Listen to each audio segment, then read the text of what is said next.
Hey there, Sharon Horne-Ellstrom here from Supersize Your Business. Today we're talking about the top 10 humorous hooks to supersize and grow your business. But before we do that, let's talk about humor and communication and why it's so effective. We're focusing on communication this month, right along with all of the folks in the Be a Better You annual challenge. They're doing one thing every day to be a better version of themselves. And we are doing one thing every day to make our businesses better, to help supersize and grow them. This whole month's focus is on communication, and today's topic is humor. So, why do we want to use humor in order to break the ice? I'm gonna share 10 hooks, 10 different most popular ways to use humor, but it builds instant rapport is one of the reasons we want to use humor. I'm gonna share 5 reasons. The second one is it breaks tension. Have you ever been involved in a tense situation at work or in a serious meeting and somebody cracks a joke or farts in the meeting? And all of a sudden, everyone's laughing and the tension is dispersed, and we can get on with the business of the meeting at hand or the subject at hand. It increases memorability. People remember funny stories and jokes and funny things. People remember humorous things. People remember things that make them feel a certain way. Actually, people remember things that make them feel anything or any way, especially in business. So often we're just so serious and we're going through our lives in a deadpan way that humor is a huge break in the norm, therefore it's memorable. It also helps to enhance relatability. People that can laugh at themselves and laugh at situations are much more relatable than people that think they have to be perfect all the time or are super serious all the time and have all these expectations, etc. They're easily disappointed. I guess I used to be that person. Sometimes I still am. It also encourages openness and authenticity and vulnerability, all things that make us better human beings, all things that help us to be better leaders, all things that help us to grow and build and supersize our business. So what are these 10 ways that we can use humor to grow and build and hook people into paying attention to what it is that we have to say? Well, first and foremost, the unexpected twist. Now, I think of this as plot twists, or you were watching a movie, a great movie, and you expect it to end a certain way. It's playing out, you've watched the hero's journey, and you're like, oh, it's going to be this ending. And then all of a sudden, it's a twist and it's a totally different ending, but in a good way. Sometimes it's a twist and it's a totally different ending in a bad way. That leaves us with a bad feeling, not humorous, and so we don't necessarily like that.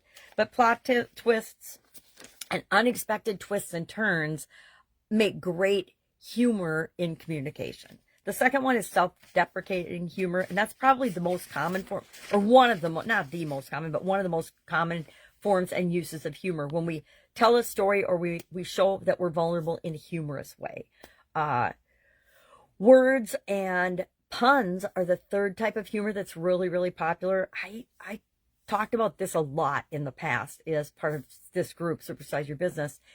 I shared literally thousands, maybe thousands, but over 1,000 idioms, what they mean, where they come from, and how you can use them to grow and build and supersize your business.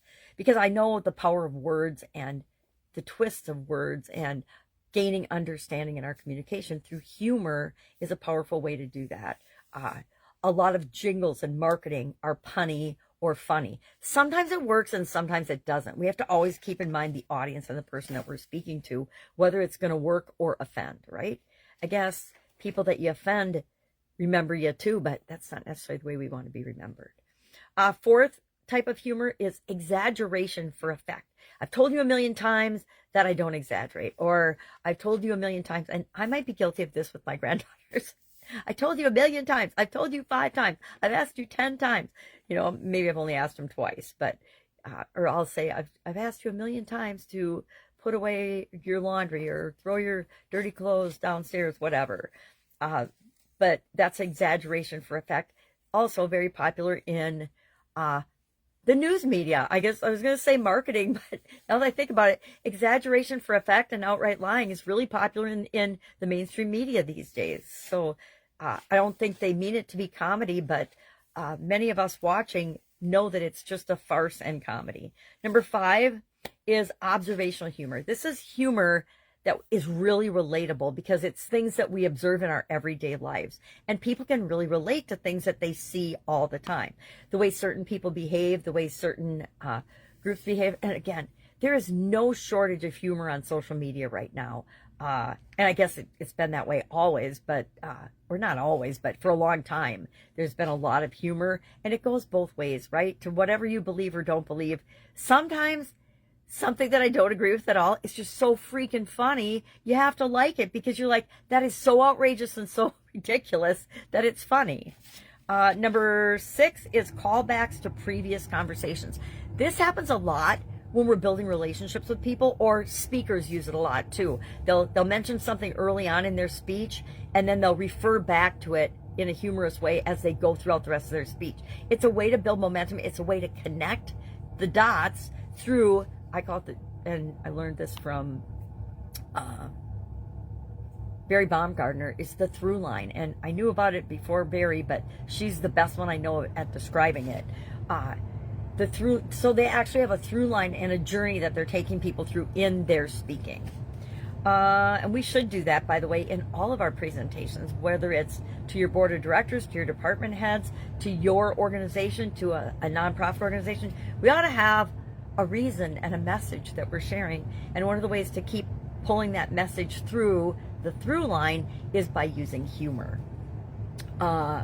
Sarcasm, used lightly. Now this one I might use a little too much because I tend to be a little sarcastic. I come from a punny and sarcastic family.